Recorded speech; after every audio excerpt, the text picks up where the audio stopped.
peguei esse livro aqui pra ler. E quando eu ainda estava na introdução, eu vi que o tema da redação do Enem 2018 tinha sido Manipulação do comportamento do usuário pelo controle de dados na internet. Embora esse livro fale do Wikileaks, né, e do Julian Assange, né, que foi quem escreveu e tudo mais, dá pra pegar muita coisa daqui que poderia, por exemplo, ter sido usada na redação. Muita coisa fala, né, de manipulação de dados, na introdução também. Então, assim, vamos falar um pouquinho desse tema, que é uma coisa que eu tô refletindo aqui, hein? Vamos falar.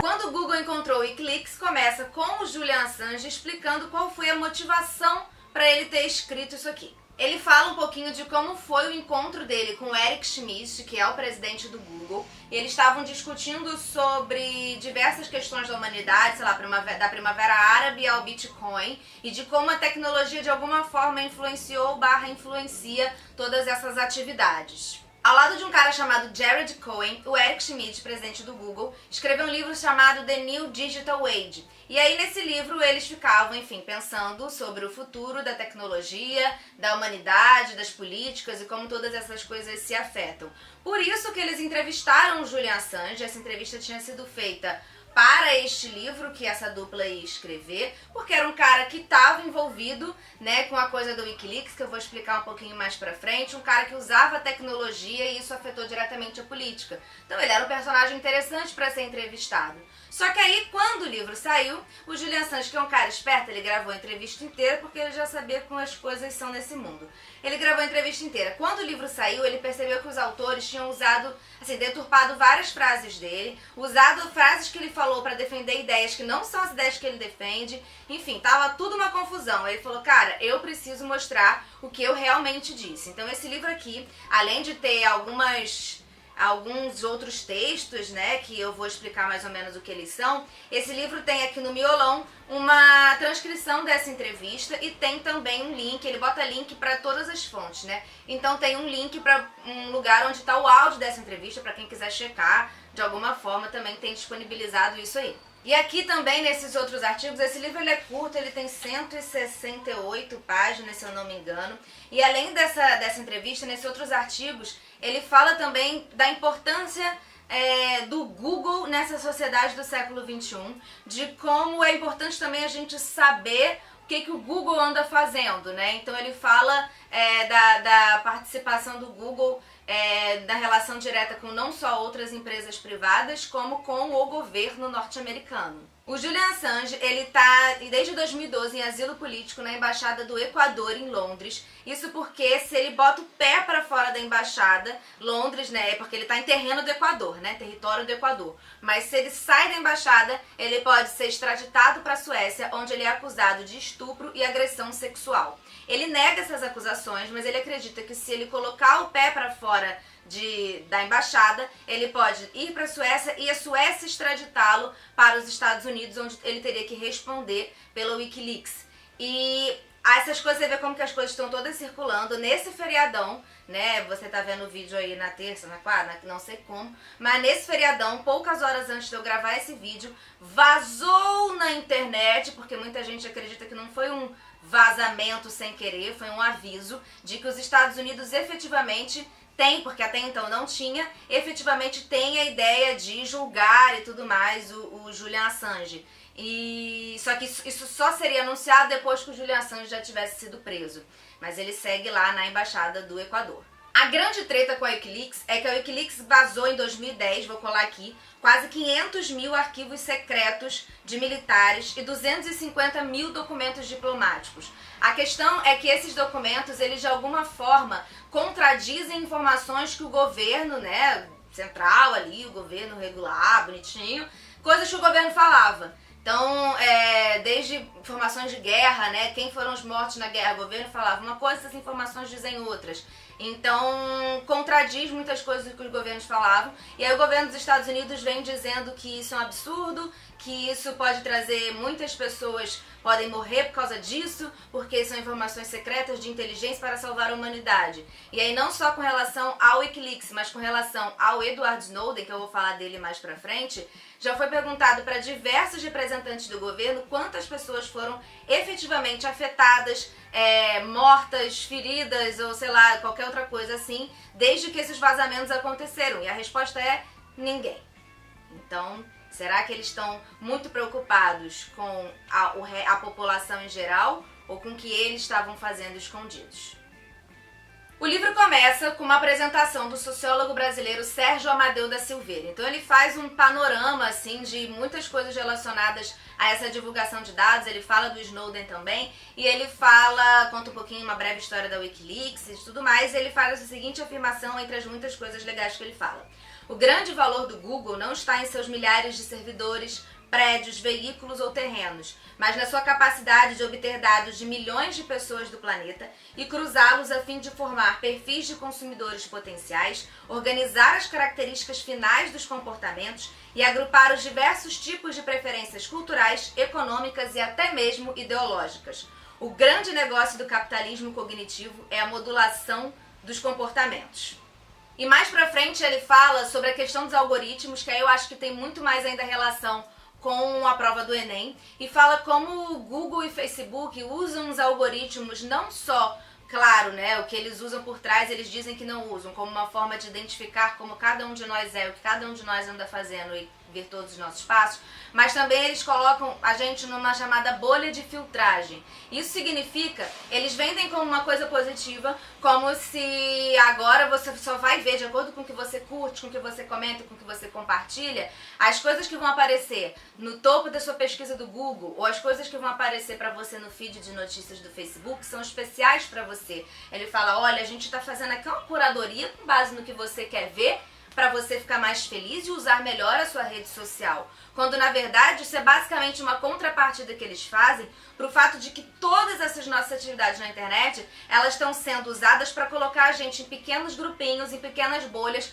porque é assim, criando grupos de, como eu disse aqui na frase do sociólogo, né, no trecho do sociólogo, você coloca em pequenos grupos, aí você define por ideologia, por lugar, por tudo mais dessas atividades que a gente tem na internet, e assim é mais fácil de você vender para empresas privadas que usam os nossos dados para nos vender produtos e também para o governo, que sei lá o que o governo faz com isso. O sociólogo, assim como o Assange na introdução que ele faz, fala do Edward Snowden e dessa ação dele aí para denunciar a manipulação de dados do governo norte-americano e a espionagem também realizada por eles. Para quem não lembra, o Snowden é um analista de sistemas, ele é também ex-administrador de sistema da CIA e ex-contratado da NSA, National Security, Agência de Segurança Nacional dos Estados Unidos. Ele tornou públicos vários detalhes desse esquema de vigilância dessa Agência Nacional de Segurança. Essa revelação se deu através dos jornais The Guardian e Washington Post e se tornou possível que todo o público conhecesse diversos desses programas,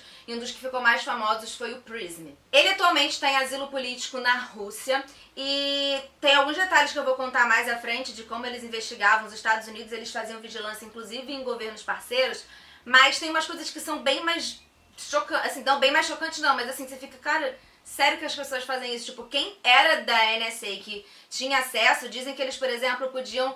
Como eles tinham acesso a conversas privadas, conversas telefônicas, então sei lá, tinha gente que vigiava a ex-namorada, sabe como?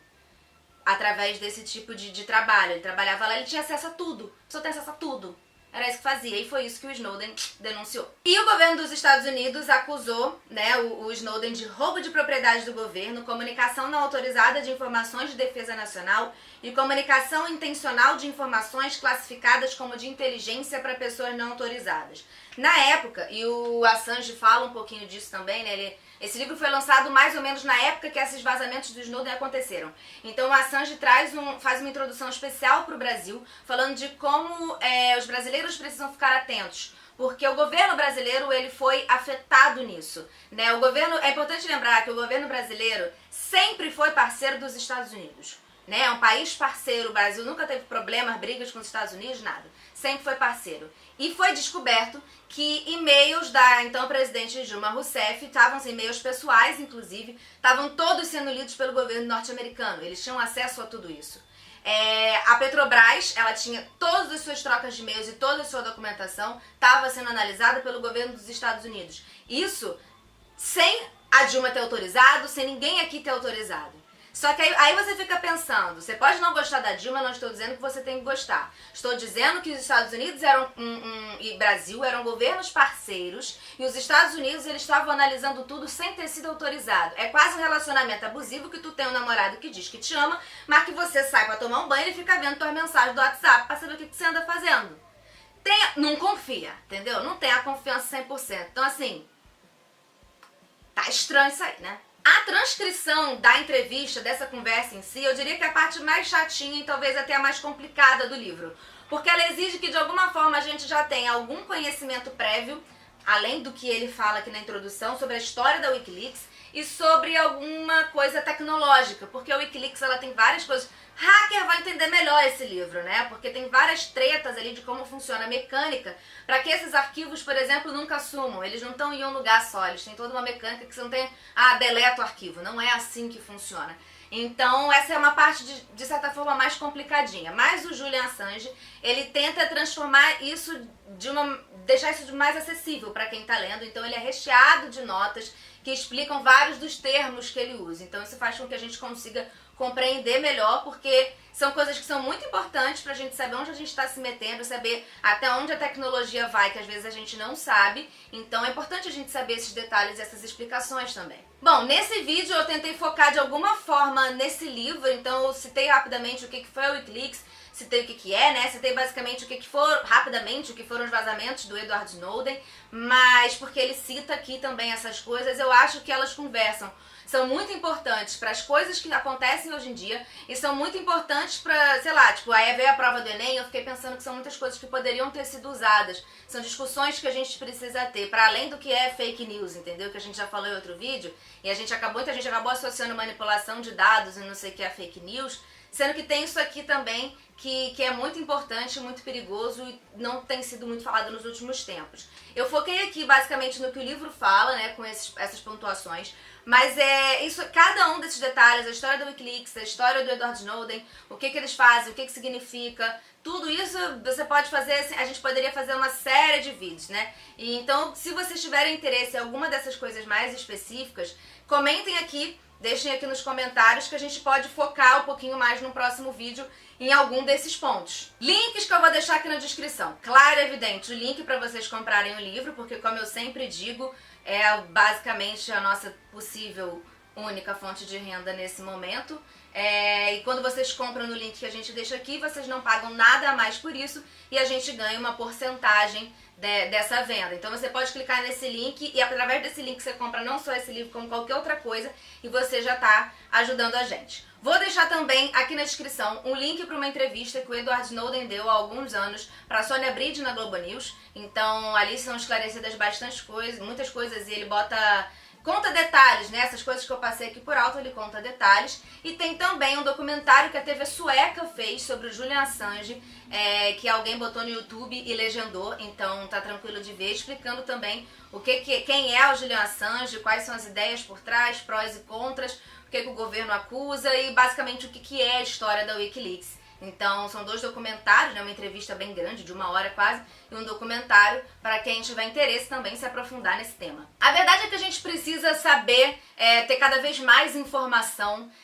saber entender quais são essas coisas que estão escondidas, o que governos não querem que a gente saiba, como que funcionam os bastidores das redes sociais. Eu acredito que a gente tem que saber muito bem como funciona isso, porque a gente precisa ter pelo menos opção de escolha. Eu posso escolher, como eu escolhi estar aqui no YouTube, mesmo sabendo que o YouTube é do Google. Eu escolhi, mas a gente precisa ter essa opção de escolha. A gente não pode simplesmente ir sem saber o que está acontecendo. Eu preciso falar, cara, não quero então fazer parte disso. Então eu acho que por isso que é legal a gente também sempre ter esse conhecimento. Então eu queria que vocês me falassem o que vocês já sabiam desse vídeo, o que desse vídeo foi novidade. Se vocês fazem alguma coisa para tentar driblar esse tipo de vigilância, se é que isso é possível, né? Se vocês têm alguma dica, alguma coisa. Eu tenho minhas pequenas tretas, mas eu faço só pra acalmar minha consciência, porque eu acho que não serve caceta nenhuma, mas enfim, eu acho que o Google sabe tudo mesmo. Como é que vocês fazem? Como é que vocês lidam com isso? É isso, tá bom? Um beijo pra vocês. Até o próximo vídeo. Vamos ficar atentos, é preciso estar atento e forte. Um beijo, Clara, que está atrás das câmeras.